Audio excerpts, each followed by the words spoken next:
Good morning. Welcome to the Unitarian Society of Ridgewood. My name is Sarah Lindsay, and I am the minister here at this congregation, which has been meeting for 125 years. A special welcome this morning also to Michael Caldwell, who's here as our guest musician, playing a selection of pieces all by one composer, a Jewish composer who's being rediscovered these days. Unitarian Universalism is not a religion of dogma or creed, but one of promises and covenant. We declare to each other how we will be together as we seek the deep truths of being human and living well. We commit to being together with kindness, intention, and love as we ask questions and as we remember our spiritual inheritances, a belief in the interconnection of all things, and a belief that love can change the world. Here, we ever widen our embrace, called by our shared statements of conscience affirming the importance of working for racial justice, environmental justice, and LGBTQ justice. Our work to right this world is never done, even as we with joy affirm all that is beautiful and wondrous. If you are new to USR and want to know more about who we are and what we do, the best thing to do is talk to us, either in person or on the chat online. If you're here in Anderson, you can just grab anyone and then please stay for coffee hour, which will happen in Fellowship Hall this morning. If you're online, please remain for breakout rooms afterwards. You can also fill out a Google chat link that's going to be dropped, or a Google form link that's going to be dropped into the chat.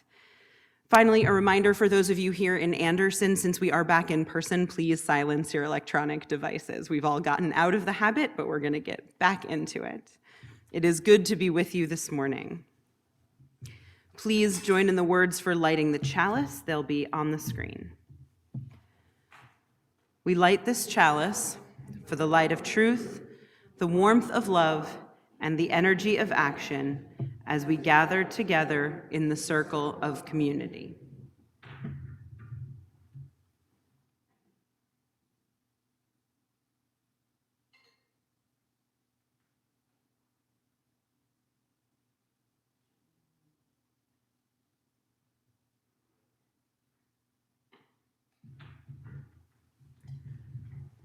And now I'll ask you to take a deep breath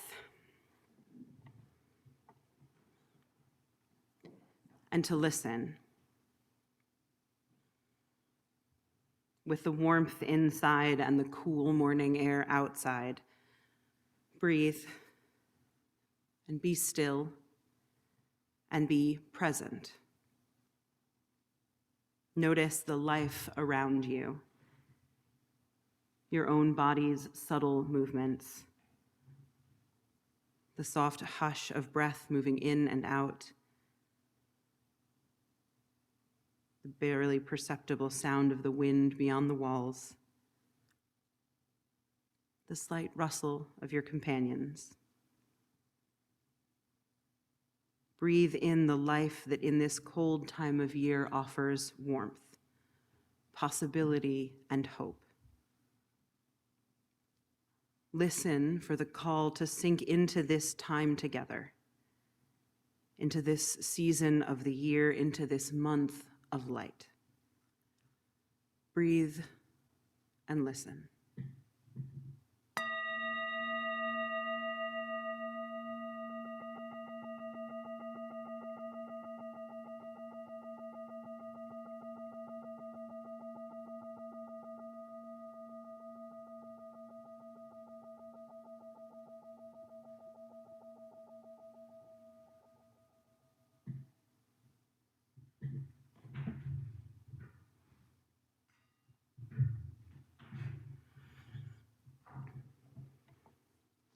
The season of light has begun. Candles in windows, the world ablaze with twinkling lights that insist on hope and happiness, even in a time that is cold and bleak. Around us, the world presses, insisting on death and on hurt, disease tearing through communities, bullets tearing through the flesh of children, judgment tearing through bodies that bring life, hunger and lack and greed tearing the world apart. And day after day, as the night deepens, tears press through eyes that have seen too much, known too much grief and sorrow, press from bodies that have so little left to give, beyond the tears that say more than words ever could. The heart aches, the heart breaks. Hope is hard to hold on to. Possibility seems a million miles away, just a hint of the promise that once was, like the light of the stars we catch in the dark, dead already, beyond our knowing. Joy is hard to hold on to. And yet, each night, again, we take the shamash and we light candles, small flames, one by one, defiant, free. Each night, again, we flip the switch that illuminates a pine, hundreds of tiny lights, abundant, joyful. Each night, we bring the stars into our homes. We take the old, ancient wisdom, no matter how this time wants to make it fade, and we hold it fast, declaring with each flicker that in spite of it all, even when we can barely catch it, hope exists. Declaring with each flicker that in spite of it all, even when the tears can't stop falling, joy exists. With each of the millions of lights we kindle, determination comes. Warmth grows, love is known, and happiness begins to bloom. And so we light them, as we have before and as we will again. We never stop kindling the flame. And this morning, Anita is going to help us by lighting our menorah. Last night was the 7th night. Tonight will be the 8th. We light 7 candles this morning as we say the prayer, which will be here transliterated so you can join in, and Anita will lead us. I'll say it into this mic, and hopefully I'll do okay. Please. I'm a convert to Judaism, and I converted when I was 18 years old. And one of the prayers in my conversion was, "Thy people shall be my people." And so though I've left the faith, I've never left the people. And so I light this candle in honor of our people.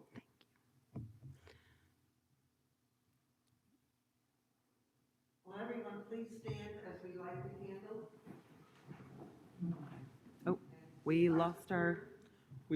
Oh, there we go. Okay, ready? Baruch atah Adonai, Eloheinu melech olam, asher kiddushanu b'mitzvotzav v'tzivanu lahadlik ner shel Hanukkah. Thank you, Anita. That's okay. Get it in. Thank you, Anita. And I'll ask Chris. Yeah, thank you.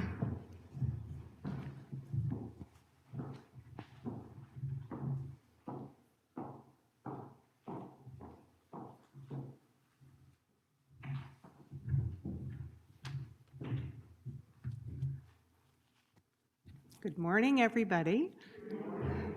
It's great to see you here amid the beautiful decorations, and everybody on Zoom, I hope that you can see them also. So a extemporaneous thank you to all the little elves who put this beautiful arrangement together to remind us of what it is like to be in USR in person, particularly at this time of year with these feelings in our hearts. So again, I'm Chris Blumel. I'm a member of the Board of Trustees. And I want to remind everybody that one of the promises that we make to each other in our shared covenant at USR is to support this congregation with our presence, gifts, and service, and to care for each other and the long-term well-being of our community. This is the time in our service when we put that promise into action by reminding each other that we share a vision of justice and freedom for this world, and that it will take all of our different gifts, talents, and support to make that vision a reality. A couple of announcements this morning about ways to get involved here at USR. We have many holiday services upcoming this month. In addition to our normal Sunday services, we will have an evening virtual-only service called The Bluest Night, hosted jointly by USR and 3 other UU congregations. This service will honor the challenge of navigating this time of year when we are feeling grief and loss. We will also have our annual Christmas Eve service on December 24, both online and in person, depending, of course, on the status of COVID in our area. The work of the congregation continues, as you know, and we continue to encourage you to find ways to get involved in a circle, with a project, however you want. Whether your passion is the art shows or teaching the children or creating new programming beyond Sunday services, there is a place for you, and Reverend Sarah or other folks in leadership can help you find it. Please just reach out. We hope that, especially in the new year, you will step into aspects of congregational life that excite you. We also uphold our covenant by our annual and weekly giving. As our December giving on Re, we will be collecting pet food, toys, and other items for A Pathway to Hope, founded 10 years ago by our very own RE parent, Amy Hoffer. This organization is dedicated to the rescue, rehabilitation, and adoption of abandoned dogs and cats, with a focus on the special needs cases, south to north rescue of northern breed dogs, local pet rescue, and related community outreach. The offering will now be given and gratefully received.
This is the time in our service that we bear witness to each other's lives, to the pain and heartbreak we endure, and to the joy and wonder we celebrate. This is a moment where, if you have a personally significant joy or sorrow, you're invited to share that in this space. If you are online, you can write that into the chat. If you are here in Anderson, I'm not sure if we circulated the cards this morning. If not, you can take a minute. Maybe we have them out there. We don't have any out there. Okay, we do? Okay. So if you'd like one here in Anderson, go ahead and raise your hand. We'll just take a little extra moment, and Suzanne can give you one. And if you're on the Zoom, you can go ahead and write into the chat, and we'll monitor that as well.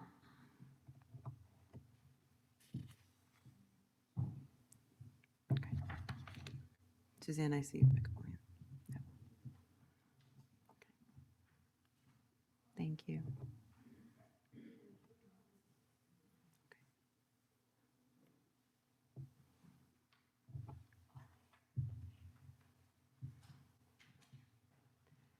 Anita online says it was a joy to be with all who attended the Nancy Petrie Art Show yesterday, and a special thank you to Nancy's family for donating the paintings as a benefit to USR. You can, if you're here in Anderson, you can see all the art on the walls in here and in fellowship are by Nancy Petrie, longtime congregant.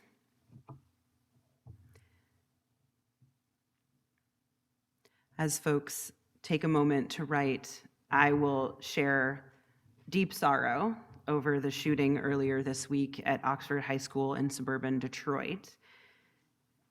I'll ask you to, with me, hold in care the parents, family, and friends of all those who died, and all those who suffered the trauma of that violence.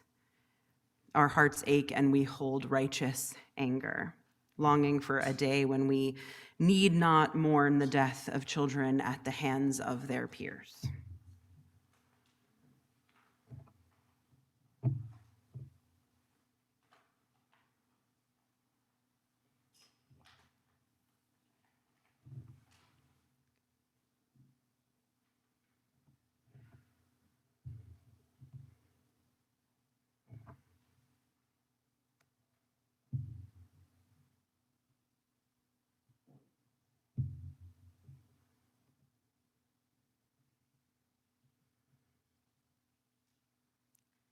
As we wait another minute, I'll invite you to begin to settle in your place, to take some deep breaths in. Allow your body to relax and get as comfortable as it can.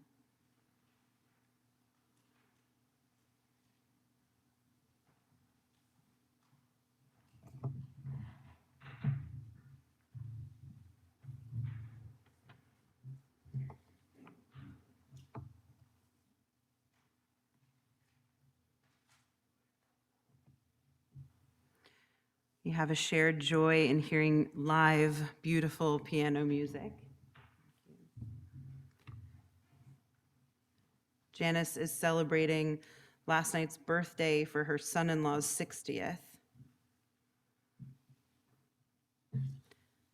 Sandra and Frank share a joy at being with family at Thanksgiving, and a sorrow that their friend Fran, who lived a memorable life until the end, but suffered many illnesses, never complained, and they miss her greatly. I'll invite you to take a deep breath.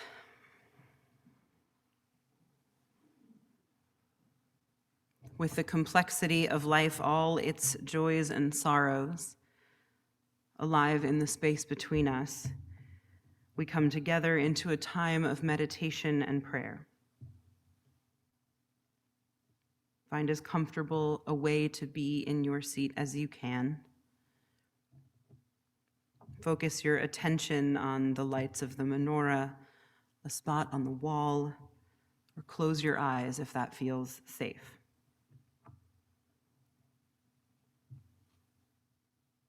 Sometimes when we come into this moment together, you will hear me say the words, Spirit of life, Spirit of love. You'll hear me call out to that Spirit, asking it to be with us, move in us, move among us.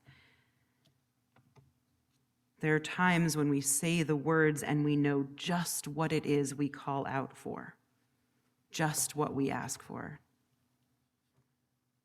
And there are times when we say those words and the words feel strange on our tongue. There are times we need to be reminded. And so as we breathe in the quiet this morning, we remember together what we know and too often forget. To pick up a book and learn something new. To share our learnings with those around us. To travel the world and be confronted by difference. To see difference and lift it up as glorious and beautiful. To speak vulnerably and listen deeply, seeing and being seen. To find connection, to praise it, to grow it. To nurture life in all its forms, in the flowers, the creatures, the humans. To laugh at the past and to hope for the future. To weep and gnash our teeth and wonder yet again what it is all for. To see the first flurries of winter snow and smile as if it were the very first time. To remember with awe that each frozen drop that falls is unique. To know in our bones that we also are unique. To know that we exist in relationship in a web of care and of longing, to get up each morning, no matter how hard that can be, to do something we love with people we love, to snuggle down into the blankets and spend an extra hour in bed, to think deep thoughts and say the words that matter, that change a life, to sit together in the quiet, holding the wholeness together, to know our hearts as one among many, everything and nothing truly new, to live determinedly, to love passionately, to exist fully. All of that, and so much more, is the spirit of life and of love. The spirit that moves in us and among us, that we call out for and that we create together. Spirit of life and love, spirit of our own making and that carries us beyond ourselves, help us to remember today. Remember lives and loves, stories and wisdom. As we honor the quiet, help us remember what was, what is, and what might yet be.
The days we find it hard to remember, may the spirit of life and love be alive in us, in spite of us, moving us toward justice and compassion.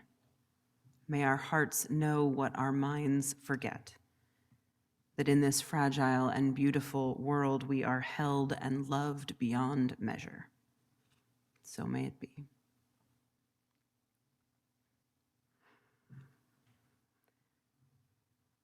This morning we have one reading, and it is by a colleague of mine named Kendall Gibbons, and it's titled, "The Two Things About the Light of Hanukkah." Two things about the light of Hanukkah. First, put away the sewing, set down the clock that is losing time and needs to be adjusted, the bank statements to be reconciled, the penmanship and spelling exercises to complete, the dried beans to sort by size. Look at the light. It is not to be spent in diligence, dutifully illuminating tasks, but seen. From the eye to the mind, to the memory, to the heart, to the soul.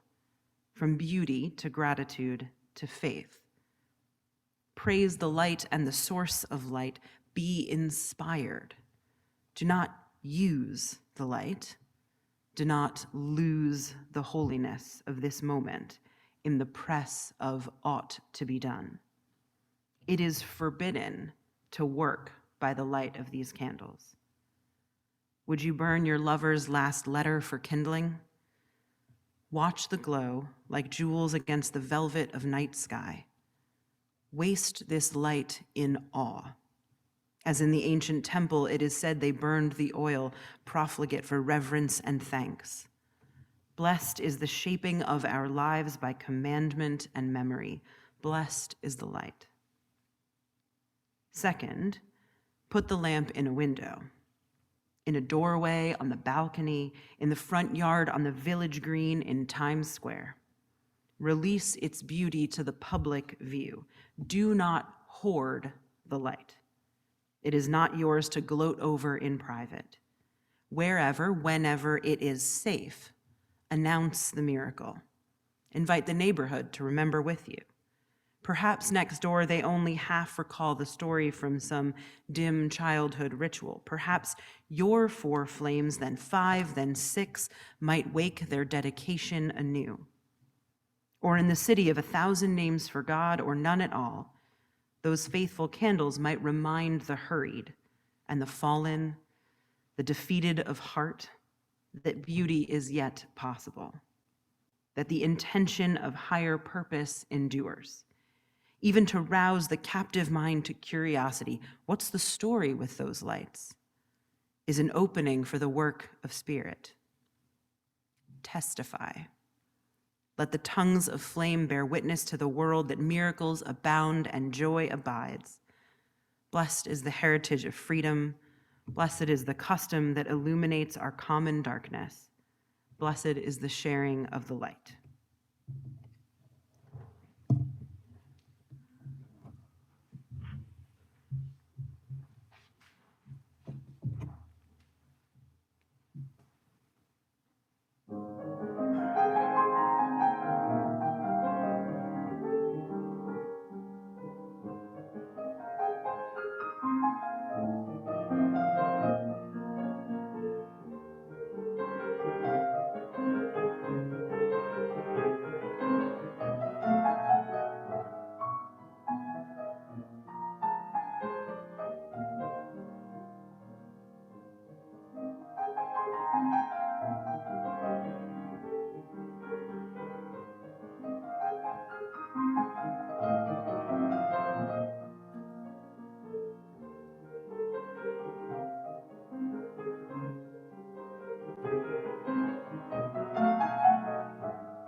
Sometimes, if I focus hard enough, I can still hear the edges of my grandfather's voice intoning the prayers as he lit the candles on the menorah. He died when I was 12, and with him died my strongest tie to my own Jewish ancestry. He would preside over our Passover Seders. He would sing the blessings as we took turns lighting the candles. His death marked a break in my own self-understanding, a break in my experience of my roots. As an adult, I continue to try to teach myself the prayers. I never did learn Hebrew, though I am trying now to learn it. And I search over and over for the tune and rhythm my grandpa used, yet I find every example I listen to on the internet sounds different than the melody I hear in my memory.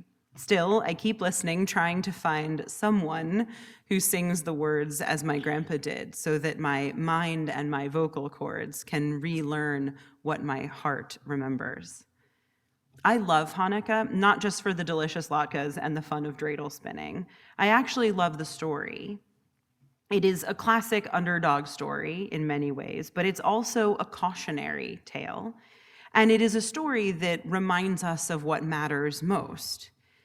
It feels important to note that the events narrated in the Hanukkah story are corroborated by other ancient texts beyond those within the Jewish tradition. So we can be pretty sure that parts of this story truly happened in the 2nd century BCE.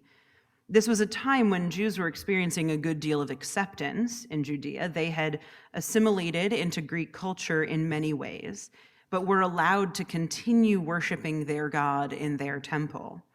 Until Antiochus, who was hot from some battles in Egypt, came through Jerusalem with his forces.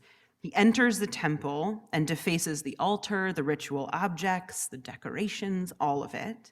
He steals what he wants. He sheds blood on holy ground, and the people mourn. After this initial destruction, even more is visited upon the Jews of Jerusalem, including, as the texts say, the plundering and tearing down of homes. And with this season of physical violence, the king begins to demand religious assimilation upon pain of death. The demand that a group give up its religion and culture is now understood as an act of violence, even genocide. The king's officers are sent from town to town, and they discover that not everyone is willing to obey. Mattathias and his 5 sons won't give in. And Mattathias, the text says, Mattathias says this to the officers: "Even if all the nations that live under the rule of the king obey him and have chosen to obey his commandments, every one of them abandoning the religion of their ancestors, I and my sons and my brothers will continue to live by the covenant of our ancestors. Far be it from us to desert the law and the ordinances. We will not obey the king's words by turning aside from our religion to the right hand or to the left." And so after Mattathias delivers this stirring speech, another Jew comes forward to make a sacrifice to the Greek gods. And Mattathias becomes so incensed that he runs up and he kills this person, and then he kills the king's officer. And he and his sons flee to the hills, and there they begin a rebellion. Eventually, they grow their army to 6,000 resistors, and after Mattathias' death, his son, Judah the Maccabee, leads the army back into Jerusalem, where they retake the temple. It had been 3 years, but on the 25th day of Kislev, they re-enter their holy place, and their first job is to rededicate the sacred space that's been defiled. And the word Hanukkah derives from the word meaning to dedicate. It wasn't until about 300 years later that rabbis added a miraculous element to the story. The idea was that the festival of Hanukkah was celebrated for 8 nights because that was how long the small bit of remaining holy oil lasted when the Maccabees retook the temple. They'd found only 1 container of oil blessed by the high priest, and that small amount should have only lit the flame for 1 night, but it lasted for 8. Not only did it last, it burned brighter and brighter each night. This supernatural miracle gets overlaid onto the very human story of winning freedom and liberty against the forces of assimilation.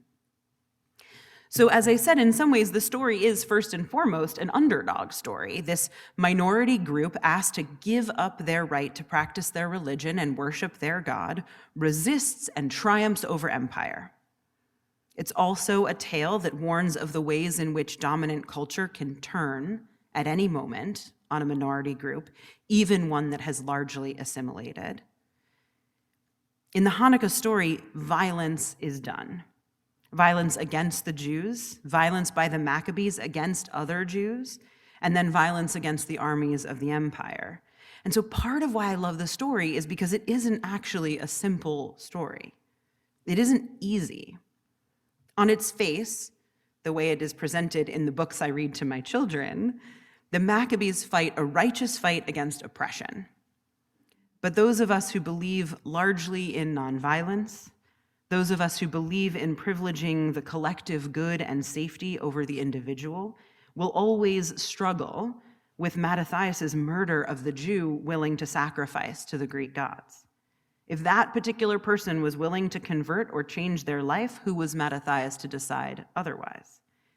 In fact, in Judaism, taking a life is considered one of the absolute worst things you can do. It's hard to make a hero out of someone who dealt such violence. And yet the reclaiming of the temple and the holy places of the people against a much more vast and well-resourced army can certainly be considered heroic. The story challenges us to think about where we stand at the nexus of violence, oppression, and freedom. Earlier this week, as you know, there was another school shooting. And although the motivation is as yet unknown, and at the moment it appears that the shooter's father had legally acquired the gun, this most recent violence again asks us as a nation to consider what we prioritize. As one side would have it, the right, the freedom, the liberty to own whatever kind of weapon we want in whatever number we want. Or as others would have it, the right to life and safety, and there's all sorts of folks in between those two extremes.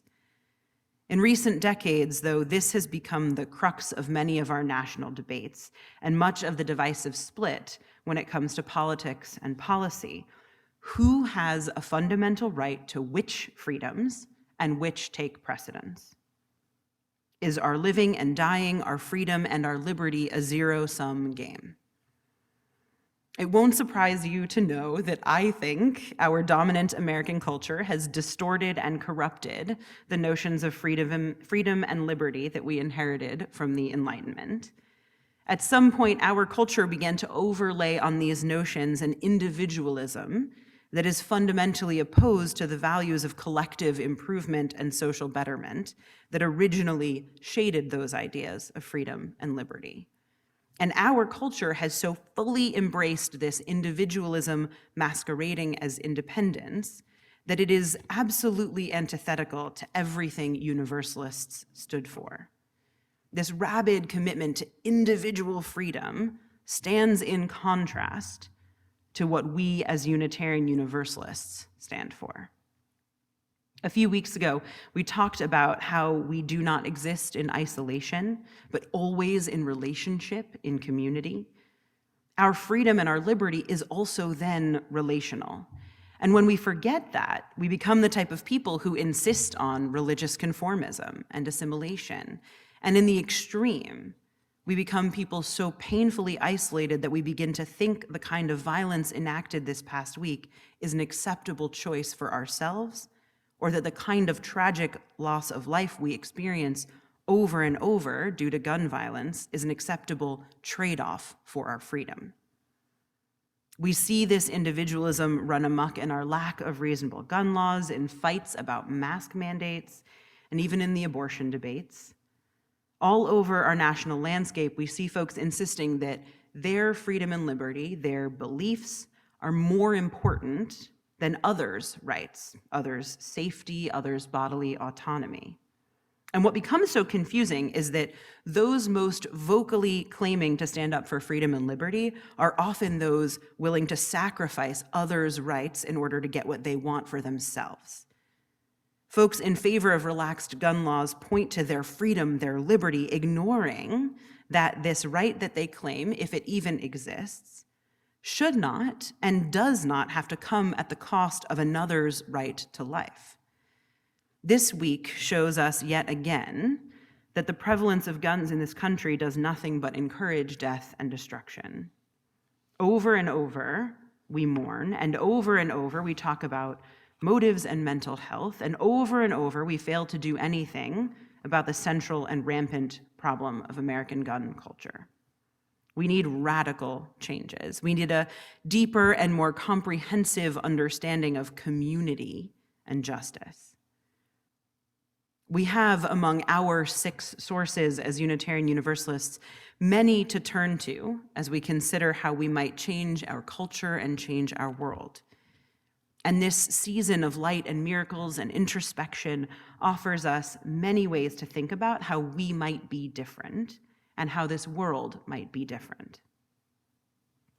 I will give you a little secret about my Hanukkah services every year. When it comes time to write them, I go online and I look at the American Jewish World Service website to see if they've put up any new and interesting pieces. AJWS is an organization that works to fight poverty globally, and they typically publish 1 or 2 Hanukkah reflections by authors or other famous folks. And these readings often center on social justice. So this year, I read one by Sarah Hurwitz, who was speechwriter for First Lady Michelle Obama. The piece was titled 8 Nights, 8 Jewish Values. Hurwitz rediscovered her Judaism in her 30s and uncovered a depth of social justice in the tradition of her ancestors. And so 2 years ago offered this reflection for Hanukkah that lifted up 8 Jewish values that tie deeply into the effort to change the world. So I will not read you the whole piece, but you can find it online. I'm going to read you these 8 values, though, that she identifies. So about Tikkun Olam, which refers to social justice generally, but translates literally to fixing the world, Hurwitz writes this, quote, "This emphasis on repairing the world speaks to something centrally Jewish, our belief in human responsibility." On tzedakah, or charity, she says, "This is mandatory under Jewish law. In Jewish thinking, society simply doesn't work when we neglect those in need." About chesed, she writes, "Translated as loving kindness, chesed isn't just an emotion. It's a kind of action we take to help those who are physically or emotionally in need. When others are at their most vulnerable, Judaism tells us, show up for them and do whatever you can to make them feel loved." On the infinite worth of each human life, she says, "One who destroys a life," Jewish tradition tells us, "is considered to have destroyed the entire world. One who saves a life has saved the entire world. A person is not a statistic or a unit of GDP, but a boundlessly precious being who has an entire universe of potential." About equality, she writes, "We are all part of the same human family, and none of us is more or less important than anyone else." On uniqueness, "There has never been anyone else like us, and there never will be, and we each have a unique contribution to make to the world." About being thoughtful about the words we speak, she writes, "There is a great deal of Jewish commentary on speech, about gossip, shaming, lying, and more. And a verse from the biblical book of Proverbs warns, death and life are in the power of the tongue." And finally, on caring for the stranger, she says, "No matter how powerful or secure you may one day become, your fundamental moral orientation must always be in the direction of the outsider. For in some essential and eternal way, the plight of the stranger was and always will be your own." These 8 values, taken seriously, can help us navigate the ancient stories, acknowledging where even the heroes have fallen short. And they can help us enact real change in our own lives and in the world at large. These 8 values, though each distinct, pull a common thread that resonates deeply with our Unitarian Universalism, a common thread of community, of caring about the whole rather than the individual parts, a common thread of mutual care and responsibility. Individual freedom is not absolute. I don't assert that lightly. And what I mean when I say it is that while I have an innate right to life, liberty, to becoming myself, whoever that is, while I have an inherent right to seek joy and worship the God of my choice and love who I want to love, my right to these things, my freedom to live in these ways, is not more important or absolute than anyone else's. In our system that relies so heavily on racism and prejudice, on oppression and greed, where one person having necessitates another not having, we forget this. We forget that our own freedom and liberty is not won at the expense of another's, but rather that we can all get free. We can all find joy. And so when the forces of oppression come wandering up with all their tools of manipulation, whether that's Antiochus attempting to force assimilation, or pro-gun folks twisting the notion of freedom, or white nationalists making out like they're the ones being persecuted, or even whether that is Mattathias trying to force other Jews into one particular way of being Jewish, we have to be vigilant. Vigilant against the temptation to privilege ourselves or to imagine that there is only so much liberty to go around. When confronted by attempts to muddy the water or by the true and challenging relativity of life, we have our own tools for determining the moral and ethical course. Again and again, we are asked to judge which side we come down on, which side we rise up for. And we can do this by considering the wisdom that's been passed down to us. Wisdom gleaned from sources around the world and taught by our own Unitarian Universalist forebears. The wisdom of our faith teaches that we are one human family, one world, and that we should rise up with a commitment to collective progress, to the collective good, to collective safety and collective thriving. The wisdom of our faith teaches that we depend on each other and that we should minimize harm and encourage community and relationship building. The wisdom of our faith teaches that we can be ourselves and we can believe different things, but that personal freedom ends where it infringes on another's. The wisdom of our faith teaches that there is abundance in this world, but still we may be called upon to compromise and even to sacrifice our individual comfort or desire in order to keep each other safe. The wisdom of our faith teaches that life is beautiful and joyful and that we should cultivate gratitude and pursue peace. The injunction on Hanukkah is to set aside all else, to light the candles and put them in a window where all can see, to remember, to celebrate, to retell ancient stories, even the challenging ones, and to reshare ancient wisdom. Sometimes we forget. Sometimes the lines of transmission are broken through violence or through neglect, but the wisdom doesn't disappear. It remains, waiting for us to repeat the rituals year after year exactly because it is so easy to forget. Waiting for us to say the words, relearn them if we must, exactly because each generation has a duty to the next. This year, may the ritual of lighting the candles, telling the story, and bearing the lights to the world remind us of what our hearts already know, that we are responsible for one another and for this world we share. And may we find ourselves recommitted to our shared vision of a better world. So may it be. We're going to do a hum for those of us in Anderson, so you can rise if you would like and hum along to the hymn. Please join in singing our hymn, number 223, Rock of Ages, Let Our Song. We will do verses 1 and 3. We might.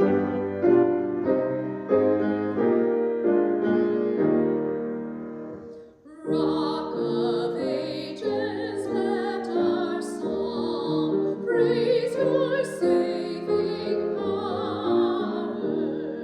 You amazing.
Please join in the words for extinguishing the chalice. They'll be on the screen.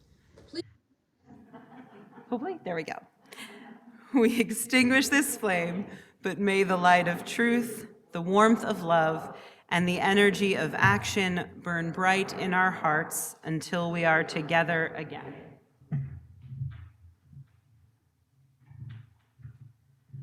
With each of the million lights we kindle, determination comes, warmth grows, love is known, and happiness begins to bloom. So we light them, as we have before and as we will again. We never stop kindling the flame. Go in peace.